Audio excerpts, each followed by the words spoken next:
नमस्कार दोस्तों, स्वागत है आपका मेरे चैनल पे। दोस्तों, जैसा कि आप जानते हैं कि इंडिया ने अपना पहला 5th जनरेशन फाइटर एयरक्राफ्ट के ऊपर काम करना शुरू किया था रशिया के साथ में, जिसे FGFA बोला जा रहा था।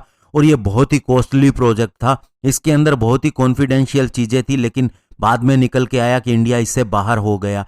और उसके बाद में इंडिया अपने 5th generation fighter aircraft AMCA के ऊपर लगा हुआ है।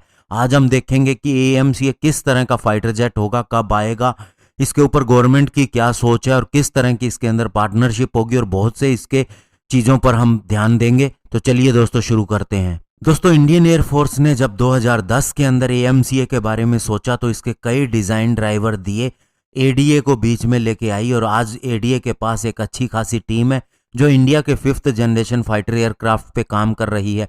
और कौन से ऐसे फीचर है जो इसे 5th जनरेशन फाइटर एयरक्राफ्ट बनाते हैं, तो बता दें ये पहला 5th generation twin engine multi role fighter jet होगा, जिसके अंदर कुछ 6th जनरेशन टेक्नोलॉजीज भी होंगी। इसके अलावा एडवांस स्टेल्थ फीचर होंगे, डिज़ाइन के अंदर, मटेरियल के अंदर आर्टिफिशियल इंटेलिजेंस होंगी, मल्टी सेंसर डाटा फ्यूजन होगा।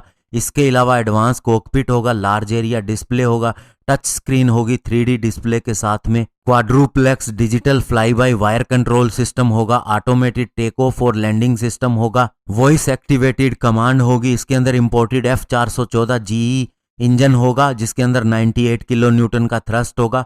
ये पहली 2 स्क्वाड्रन के लिए होगा, बाकी की 5 स्क्वाड्रन के लिए 110 किलो न्यूटन का इंजन होगा, जिसे लोकली डेवलप किया जाएगा। और सबसे बड़ी बात, इसके अंदर सुपरसोनिक क्रूज होगा ड्राई थ्रस्ट पे, और सुपर मैन्यूवरेबिलिटी होगी, यानी कि थ्रस्ट वेक्टरिंग की कैपेबिलिटी भी होगी। लेकिन ये 98 किलो न्यूटन इंजन के साथ नहीं, जो बाद में बैच आएंगे इंडियन इंजन के साथ, उनके साथ होगी। और इंटरनल कैरीज होगी इसके अंदर वेपन कैरी करने के लिए।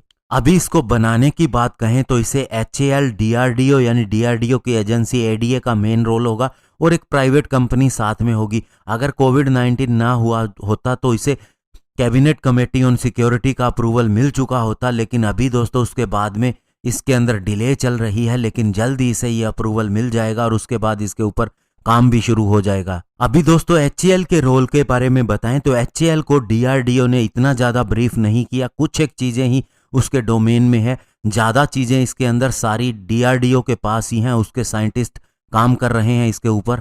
और दोस्तों, इसे हम HAL AMCA बिल्कुल भी नहीं कह सकते, क्योंकि कुछ ही चीज़ें हैं जैसे लैंडिंग गियर, AAR प्रोब, इसके अलावा कुछ है कॉम्पोसाइट स्ट्रक्चर है जिसके लिए HAL को चुना गया है अभी तक। और अभी तक इसे DRDO का ही प्रोग्राम कहा जा सकता है। और ये भी सुनने में आ रहा है कि ADA इसके सारे प्रोजेक्ट को बेंगलुरु से सुलूर शिफ्ट कर सकती है, ताकि HAL से थोड़ी दूरी हो सके, लेकिन इस चीज़ को अभी भी कंफर्म नहीं किया जा सकता।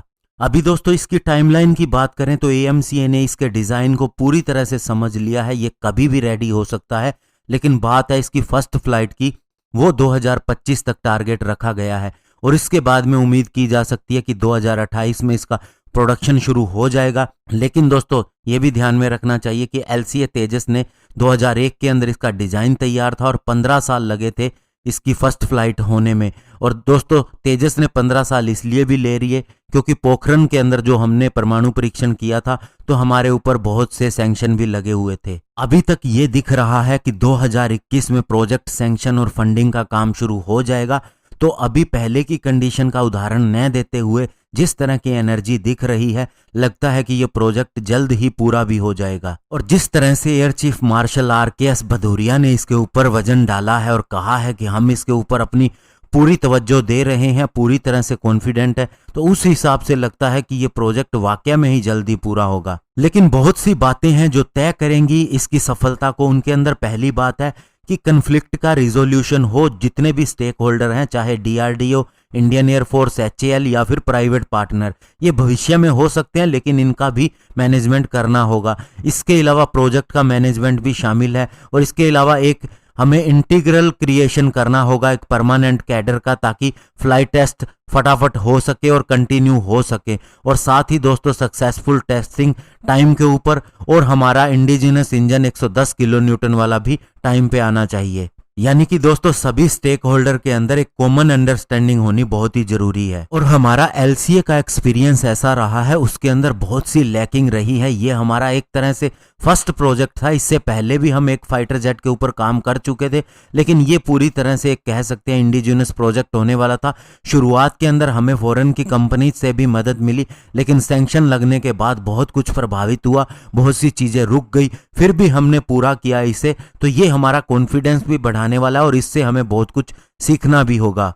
साथ ही हमें प्रोडक्शन इंजीनियरिंग स्टैंडर्ड को मेंटेन करना होगा। ये सबसे बड़ी बात हो सकती है, क्योंकि आप मान लीजिए आप एक स्टेल्थ फाइटर जेट बना रहे हैं, इसके अंदर बहुत सी चीज़ें चाहिए, serpentine air intake, wing fuselage blending, internal weapon bay, planform alignment, ऐसी बहुत सी चीज़ें हैं जो एक इंजीनियरिंग मार्वल ही हो सकता है, और इसके लिए हमें ये सारी चीज़ें HAL के अंदर देखनी होंगी। और दोस्तों सबसे बड़ी बात होगी स्ट्रॉन्ग लीडरशिप की, यानी कि दोस्तों आप LCA का उदाहरण लीजिए और उसके अंदर डॉक्टर कोटा हरिनारायण का उदाहरण लीजिए कि LCA के प्रोजेक्ट के अंदर कोई भी छेड़छाड़ नहीं हो सकती थी किसी भी तरह से।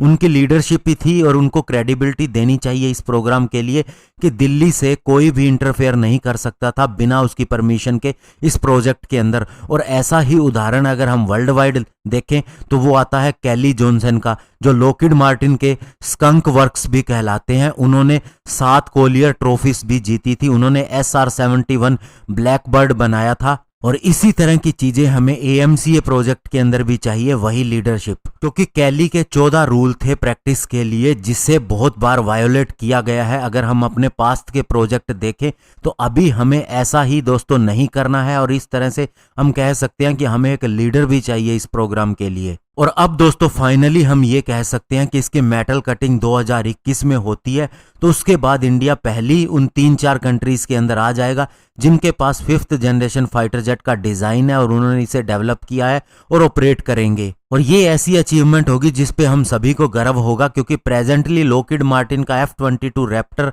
F-35 लाइटनिंग II और चाइना का चेंगडू J-20 ही है जो 5th जनरेशन कैटेगरी के अंदर कॉम्बैट रेडी कंडीशन के अंदर है। तो ऐसे में दोस्तों AMCA प्रोग्राम डिसाइड करेगा कि इंडिया कौन सी राह पकड़ता है और पब्लिक प्राइवेट पार्टनरशिप किस तरह से होती है, ये सारी चीजें भी देखनी होंगी। और DRDO DARPA जो कि अमेरिकन एजेंसी है उसी की तरह से काम कर सकती है या नहीं, जिसके अंदर कोलैबोरेशन के ऊपर ज़्यादा जोर दिया गया है एक नई चीज़ क्रिएट करने के लिए, और वही सिस्टम हमें अपनाना होगा। और आप मान के चलिए कि AMCA के लिए सारी चीज़ें अगले साल से शुरू हो जाएंगी और बहुत जल्द ये अपने टाइमलाइन के हिसाब से आएगा। धन्यवाद, जय हिंद।